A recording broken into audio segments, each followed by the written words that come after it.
In Japan, eating your noodles quietly is rude, and I'm talking outright disrespectful. If you eat quietly, it is a message to the chef. His cooking sucks. The right way is to slurp your noodles loudly all the way down your throat, the kind of stuff that would get you kicked out of any restaurant anywhere else. And it's just one of the many strange things in Japan. They have things like cuddle cafes, which offer services like allowing customers to stare at each other for 1 minute, hug, or just hang out next to each other. And we are just warming up. Because today we are going through all of it, the most bizarre aspects of the Japanese culture, and by the end of this, you will never look at the country the same way. But we will start off today with something you've probably heard or seen in the movies, and it is the thing about the silent train rides. The moment you step onto a Japanese train, something happens that is very hard to describe to someone who hasn't experienced it. It goes quiet. Not library quiet, something deeper than that. Nobody is on the phone or playing music through speakers as we do in the West. If any communication happens at all, it happens in a murmur so low it barely disturbs the air. The silence is so complete and so consistent that foreign visitors often describe feeling slightly self-conscious just breathing too loudly. This is peak rush hour, and the entire place is dead silent? It would most likely be a train packed with enough people that you are standing shoulder to shoulder with strangers, briefcases pressed against knees, and yet the collective decision, unspoken, unchoreographed, and completely voluntary, is that this space belongs to everyone on it, and therefore nobody gets to dominate it. And there isn't even a law against talking on trains. Maintaining the silence is just something people do voluntarily. That philosophy, that instinct towards collective consideration, is the invisible architecture underneath almost everything unusual about Japan. Now, let's say you get off the train and onto the streets of Tokyo. What you would encounter is the very same sanity. The streets are extremely clean. No litter on the pavements, no overflowing bins on corners, no debris collecting in doorways, and you will walk for quite a while before you realize why this feels so strange. There are virtually no public trash cans. Japan removed most of them in the 1990s following a series of security incidents that involved a cult named Aum Shinrikyo, which operated in the shadows of Tokyo. よって国家、警察、マスコミ、これ全てこれからも敵に回っていくだろう。 On the morning of March 20th, 1995, during rush hour, cult members boarded 5 separate Tokyo subway trains simultaneously. They were carrying bags of liquid sarin hidden inside newspapers. At a coordinated signal, they punctured the bags with the sharpened tips of umbrellas and slipped off the trains at the next stop. Sarin is colorless and odorless. Many of the people affected did not even realize what was happening until the symptoms began. By the end of the morning, 13 people were dead, and roughly 6,000 others were injured, some permanently. Images of bodies in business suits sprawled across subway platforms stunned Japan and shattered the country's myth of public safety. The response was swift and, in some ways, lasting. Authorities removed public trash cans from train stations and city streets almost immediately, on the logic that a bin is simply a container, and a container can hold anything. And so the bins never came back since that time. So the big question now is, where exactly does all the rubbish go? The simple answer is that there was never any rubbish to begin with. Japanese people put their coffee cup back in their bag, their convenience store wrapper in their pocket, and they take it home, or find a private bin later. An entire nation decided, collectively, that the cleanliness of a shared space was a personal responsibility, and then they just did it. To get the full picture of how insane this is, consider that New York City spends over $400 million a year on sanitation and still has rats the size of small dogs running its subway platforms. London has bins on every corner and somehow has chicken boxes on every pavement. Mumbai, Lagos, and Bangkok are even worse. And if we are on the conversation of obsessions, something else that strikes foreigners as almost comically excessive are the vending machines you find at every turn. Japan has over 5 million of them, which works out to roughly one machine for every 23 people in the country. You can find them at train stations, street corners, and even in rural areas where the nearest building is over 20 minutes away. And they are not your average vending machines. These ones dispense way more than drinks and snacks. They have all sorts of options, from hot soups to fresh eggs, flowers, full meals. It gets even weirder with things like raw meat, umbrellas, portable batteries, edible insects, and some people have even reported seeing used ladies' underpants. But the interesting thing about these vending machines, and again, it says a lot about the Japanese culture, is that many of these are installed in unlit areas, and of course they are loaded with cash, but they almost never get robbed.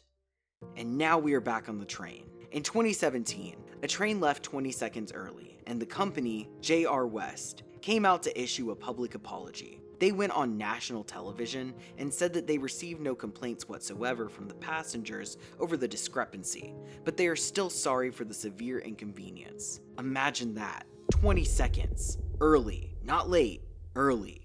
And they were sorry. J.R. West once printed apology slips for passengers to use as evidence of lateness when explaining their delayed arrival to employers. Meanwhile, there are entire transit systems in other parts of the world where arriving the same day as scheduled is considered a reasonable outcome. The fact that the implicit contract between institution and citizen is taken seriously in both directions. The system owes you reliability. You owe the system your cooperation. Both sides hold up their end. But for everything I have said so far, this next one is the first in today's video that comes off as a bit odd. Inimuri is the Japanese practice of sleeping in public, and by public I mean on trains, in restaurants, at your desk in the middle of a workday, and it is not even something that is barely tolerated. It is highly respected. The word literally means sleeping while present, and the cultural reading of it is that you have worked yourself to the point of physical exhaustion, and your body has simply overridden your intentions. To a Western eye, this looks like a contradiction. The same society that apologizes for a 20-second early departure also naps openly at their desk.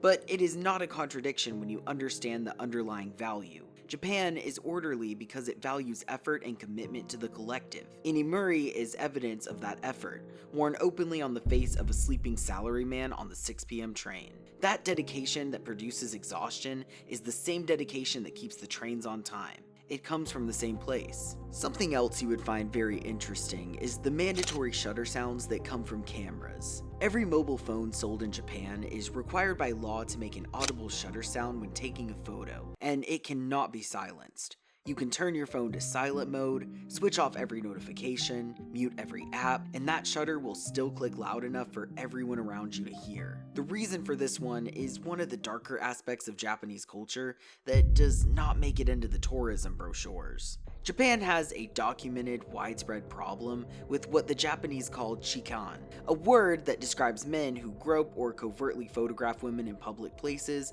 particularly on crowded trains. In packed trains, corridors, and on escalators, women, often young girls in school uniforms, have for years been subjected to men attempting to take photographs under their skirts without consent. お前何触ってんだよ今手の甲で見たぞ捕まえたぞ見たお姉さん今入るときに女性のねお尻こうやって手の甲をずっと当てながら入ってった In 2018, around 3,000 cases were officially reported, but experts estimate that this represents less than 1% of actual incidents, because most victims do not go to the police. It got so bad at some point that they introduced a women-only train in 2001, but that could only work to some extent, because someone put phones on cameras and taking photographs instantly became a lot more discreet, so Japan moved forward with its shutter sound policy with no exceptions. Apple, for instance, confirms that iPhones sold in Japan automatically comply with this requirement, with no option to disable it. So it has not solved the problem, but it has made the problem louder, which in a country where silence on public transport is sacred, is pretty close to a perfect solution. Another fun fact is that the country that gave the world the bullet train, the Sony Walkman, robotics that can make other countries' robots look pathetic, and a consumer electronics industry that shaped the 20th century is also a country where, as of very recently, government offices were still receiving official documents by fax. It's everywhere. Hospitals coordinate patient documents by fax, and even businesses do too. The Western world would never understand why, but Japan is Japan. The same instinct that produces extraordinary reliability also produces extraordinary reluctance to change something that technically still works. Japan's relationship with technology is not about adopting whatever is newest, it's about sticking to what works reliably. Japanese labor law makes it exceptionally difficult to fire an employee outright, which sounds like a worker's paradise until you learn what some large corporations do instead. Companies have been known to resign unwanted employees to a separate office, sometimes literally a room with a desk and window and absolutely nothing to do. No projects, no responsibilities, no meetings. It is called the banishment room, and I'd like to think of it as the adult equivalent of a timeout. What they do is ignore you and give you nothing to do until you quit by yourself. This exists precisely because Japan's corporate culture values institutional harmony and the avoidance of direct confrontation so deeply that even the act of letting someone go gets routed through an elaborate system designed to avoid all conflict. And honestly, on paper, it sounds like the greatest job in the world. At least, that's what the Americans thought when videos of banishment rooms started circulating online. The comment sections filled up almost immediately with people essentially salivating, saying stuff like, "Where do I apply? That sounds like my dream job. They're paying you to do nothing. What's the problem?" And from a purely Western individualist perspective, that reaction makes complete sense. You are getting paid. You are not being asked to do anything. You have a chair and presumably access to the internet. In America, that's a fantasy come true for a lot of people. But the thing is, in Japan, your professional contribution is equal to your worth in society. Doing nothing at work is extremely shameful, and Japan operates in a very intense shame culture. The employees who are treated this way simply can't take it because everybody looks down on them as freeloaders. But from the dark, let's turn on some lights. Christmas lights, to be precise. One of the best things Japan gave us, right there with the bullet train, is KFC for Christmas, which is one of the purest examples of collective cultural adoption the modern world has ever produced and deserves to be studied in business schools everywhere.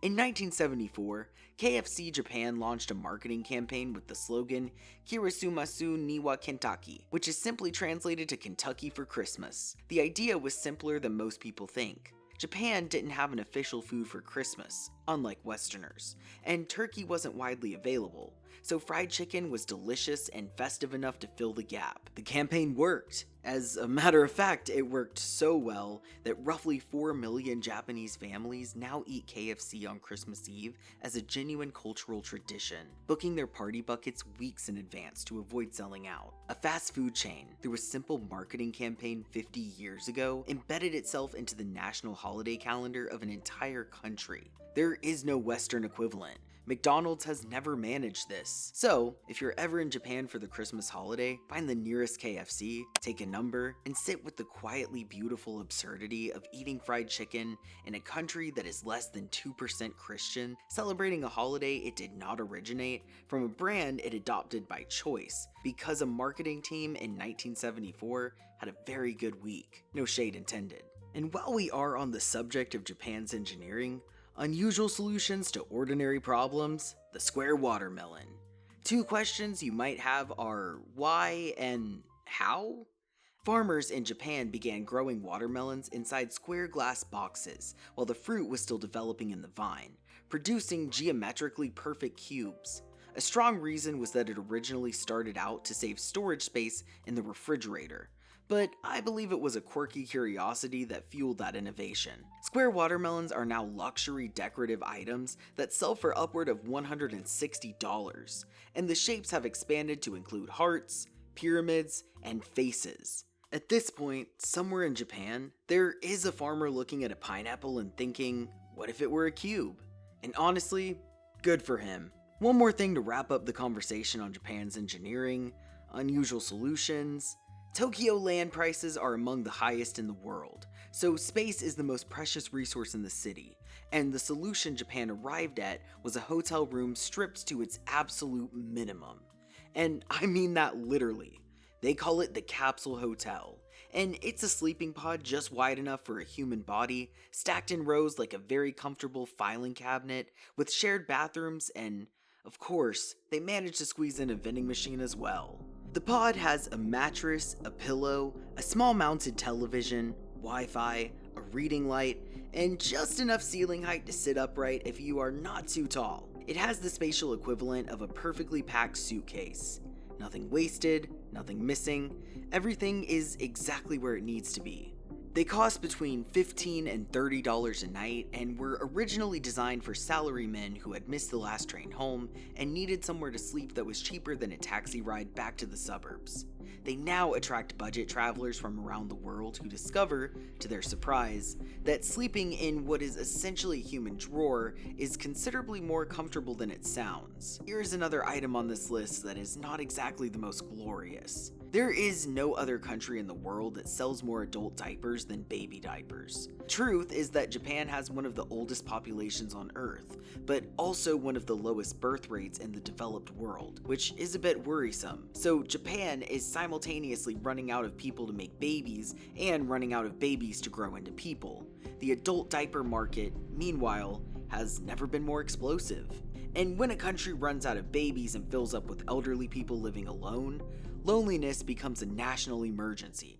一人、だから死んだらね、 So severe, in fact, that in 2021, Japan did something no country had ever done before. Everybody sees the side of Japan that consistently breaks into new frontiers in various fields of life, but rarely do we get to see their loneliness crisis. The loneliness that runs through modern Japan is not a normal thing. It got so bad that the government appointed a minister of loneliness in 2021, making Japan one of two nations to have such a position, the other being in the UK. It's another thing that first comes off as a joke until you hear about the spike in social isolation, so that appointment, though strange, was needed. Now to something that got a lot of eyebrows raised. Of everything on this list, if you were a tourist in Japan and you came across a cafe for cuddles, you would be most flabbergasted. Well, it's a real thing. Opened in Tokyo in 2012 and offer customers the opportunity to pay for companionship, to sleep next to someone, to be patted on the back, to simply exist near another human being for a set number of minutes. It sounds strange, and it is strange. A good disclaimer would be to add that this is not sexual in any way. It is a business built around a genuine and measurable human need in a society where grown adults, and I am talking salarymen, students, elderly people, come in, lie down next to a stranger, and simply exist in the warmth of another person's presence for a little while. The need is universal. The only unusual thing is that Japan, in its very Japanese way, identified the problem, built a business model around it, gave it a name, and put it on a menu with a price per minute.